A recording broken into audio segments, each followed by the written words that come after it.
ที่ไม่ต้องก็ยาหาเนื้อจัดปานหาตั้งมาสองแห่พักกันมาป้อหือ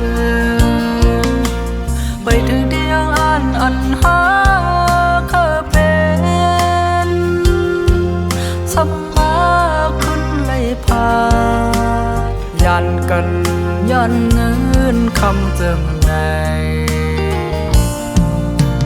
ฟังว่าเลยเกิดเลยนะจัดปานกุนเธอก็เคยเกิดเป็นลูกสักเทหังเพิ่มมันเอาดีพา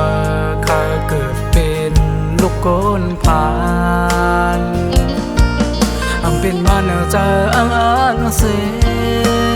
การที่เลยปล่อยวางปล่อยปัญหานังมาจอมก็มาเยอะเขาไม่เงินทาง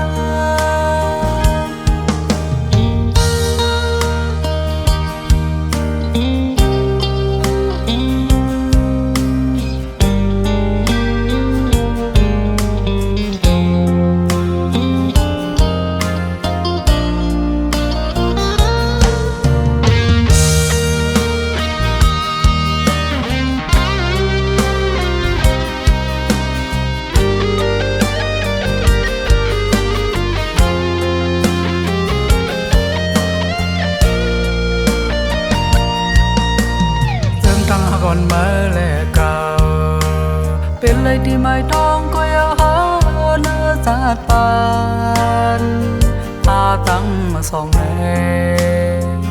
พักกันมาป้อหือไปถึงเดียงอันหา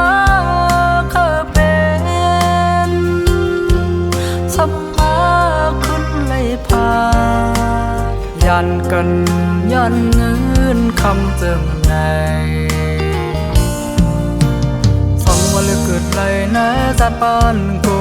นเธอก็เคยเกิดเป็นลูกสักเทหังเพิ่มมันเอาดีพาเคยเกิดเป็นลูกโกนผ่านอันเป็นมาเนื้อจะอังเส